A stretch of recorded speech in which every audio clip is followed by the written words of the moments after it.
the key tenets of horror movies involves unfurling a mystery primed to get the audience's heart racing and palms sweating. And while most horror films will eventually dispense with the innuendo and unleash the big reveal, sometimes filmmakers like to hold something back and keep a secret close to their chest. So with that in mind, I'm Ellie for What Culture here with 10 horror movie secrets they'll never tell you. Number 10. What was the baby made from? Eraserhead. David Lynch is fiercely protective of his film's integrity, and perhaps the best kept secret from his entire back catalogue? What the hell Eraserhead's deformed child prop was made from? In Lynch's mesmerising debut, protagonist Harry is left to care for his swaddled mutant baby, whose unique physical appearance has left many speculating about how Lynch created it ever since. Lynch hasn't ever revealed what the child was made from, and was so committed to concealing the truth that he even blindfolded the projectionist who worked on the film's daily during editing, and also allegedly had the prop buried after shooting was completed. Over the years, Lynch has made only hilariously vague comments like, "It was born nearby," or "Maybe it was found," while some have speculated that it was made from either a skinned rabbit or lamb fetus. While it's incredibly unlikely that Lynch used an untreated animal carcass that would decompose over the course of production, it's quite possible that he had the prop nicknamed Spike modelled from a dead animal. All the same, Lynch has managed to keep the secret alive for over 45 years, so there's no reason that he won't be able to take it to the grave with him. Number 9. What was real and what was a dream? American Psycho.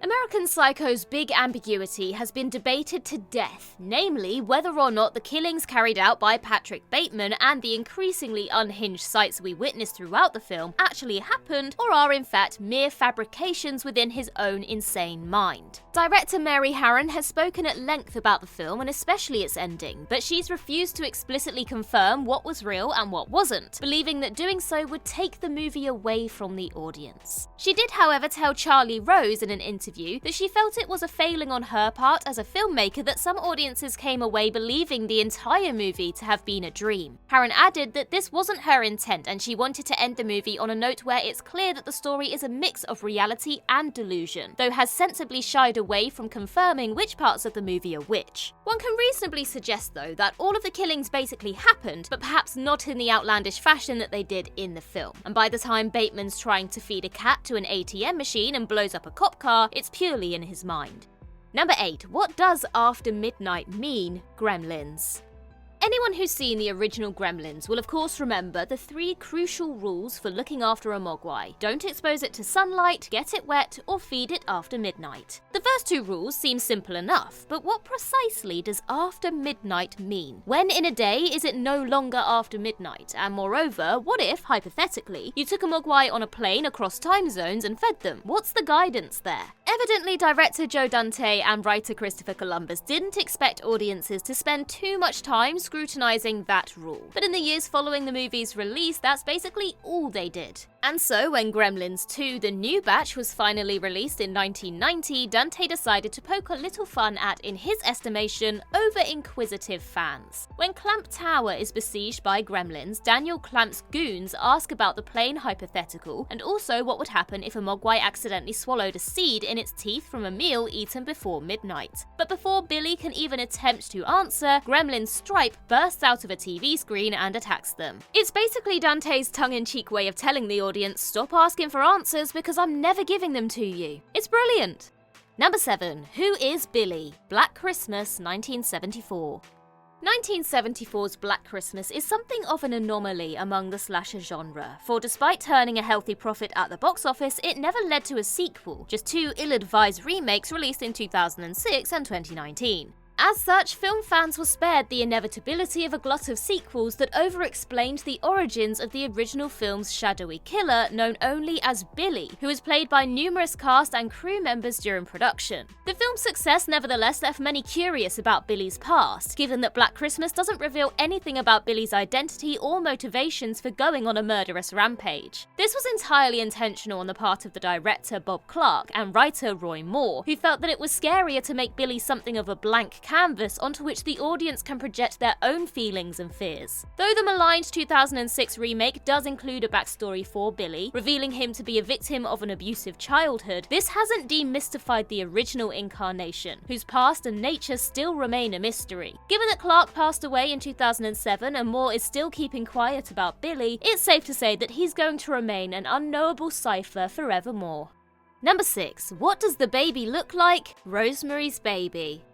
Rosemary's Baby concludes in unforgettably terrifying fashion when Rosemary meets her son Adrian for the first time, only to discover that the father is in fact Satan himself. Upon gazing at her child, Rosemary asks what's wrong with his eyes, to which the members of the coven remark that he has his father's eyes, before commenting vaguely upon the nature of his hands and feet. But we never actually see Adrian for ourselves in the film, leaving viewers to ponder for themselves what the Antichrist looks like. From what's said, we can certainly deduce that the boy has cat-like eyes because our brief glimpse of Satan earlier in the film showed him having the very same. And as for his hands and feet, well, it's reasonable to assume that they're cloven hooves. Ira Levin's original book more explicitly describes the baby's appearance, including horns, a tail, and piercing yellow eyes. And though the film is certainly a faithful adaptation of the text, it also doesn't mean that Levin's account is one-to-one to the movie. And for his part, in the 50-plus years since Rosemary's Baby's release, filmmaker Roman Polanski hasn't said one word about what the baby truly looks like. Given that he's 90 years old and has other things to deal with, it's pretty unlikely he'll ever chime in on it. Number 5. Was Teddy sane at the end? Shutter Island. The ending of Martin Scorsese's Shutter Island has been fiercely discussed, with many concluding that Andrew Laedis was indeed sane in the film's final moments, but faked a regression so that he would be lobotomized and not have to live with the knowledge of murdering his wife after she drowned their 3 children. Both Scorsese and screenwriter Lita Kalogridis have been cagey about ever affirming whether or not Andrew was indeed sane at the end, and it absolutely behooves them to be this way, because why ruin everyone's fun and sew up the mystery for good? Intriguingly, Dennis Lehane, the author of the original novel, firmly believes that Andrew had lost his mind at the end, and the moment he asks, is it better to live as a monster or to die as a good man, is merely a momentary flash of sanity. Lehane doesn't believe that Andrew is suicidal enough to have himself lobotomized, but given that Lehane didn't write the movie script himself, his views on the matter are hardly objective gospel. Number 4. How did Martin make the family sick? The Killing of a Sacred Deer. Psychological horror The Killing of a Sacred Deer follows heart surgeon Stephen Murphy, who is effectively cursed by Martin, the son of a man who died on his operating table. Martin informs Stephen that he needs to kill either his wife, son, or daughter within a matter of days, or they'll all succumb to an illness that will make them eventually bleed from the eyes and die. At the film's end, as his family's condition worsens, Stephen finally gives in and indeed shoots his son dead, and lifts the curse and returns his remaining family to good health, just as Martin said it would. But the film concludes without ever explaining how Martin is able to do this. We don't see any outwardly supernatural shenanigans throughout the film, and there's no particular hint that Martin is anything but a flesh and blood human being. But with that in mind, how did it all happen? Many might argue that considering the nature of the phenomenon is rather missing the point, but all the same, the curiosity is totally understandable. If you try to unravel the story in a grounded manner and consider that Martin might have been using biological agents to poison the family, you're going to lose yourself down a highly contrived rabbit hole. It's only important that Martin has the power and the awful dilemma this creates for Stephen. That's the dramatic meat of the movie. And clearly there was no interest in exploring the practical mechanics beyond this. Number 3. Where did Jean Jacket come from? Nope.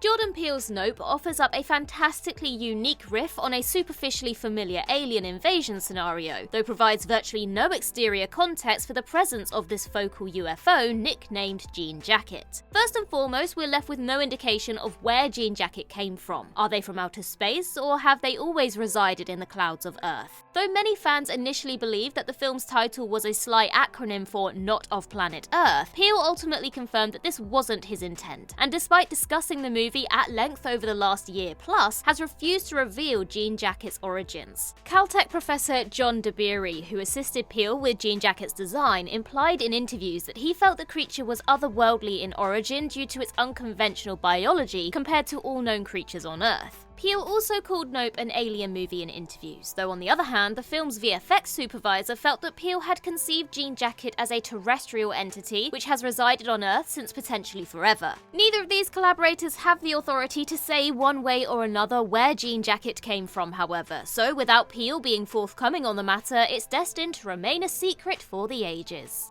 Number 2. What did Anna whisper? Martyrs.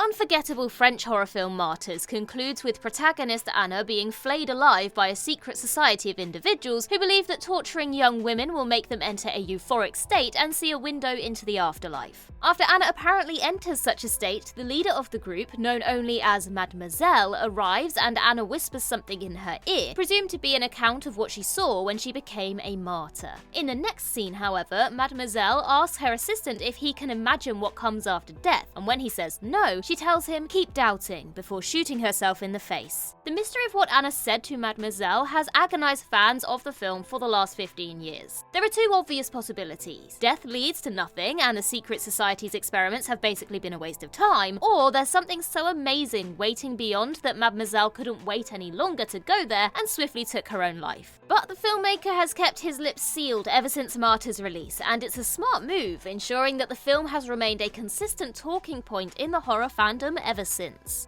Number 1. What does it all mean? Beau is Afraid. Ari Aster's Beau is Afraid is categorically a not-for-everyone movie, but whether you love it, hate it, or fall somewhere in between, it's fair to say that Aster does a stellar job of keeping the reality of the situation teetering on an ambiguous razor's edge. Are the increasingly surreal sights Beau encounters, like most disturbingly a giant penis monster hanging out in the attic of his family estate, to be taken at face value, or are they imagined in his anxiety-riddled brain? Or is it a little from column A and a little from column B? Aster has made it clear in interviews that he doesn't have much interest in shedding any light on the matter, beyond affirming that the film's central theme is guilt, something most anyone watching could surely pick up on. And honestly, it's just as well that Aster would prefer Beau is Afraid to live on as a gorgeous, hilarious, dreamlike mess of a movie, rather than demystify it and ruin everyone's fun.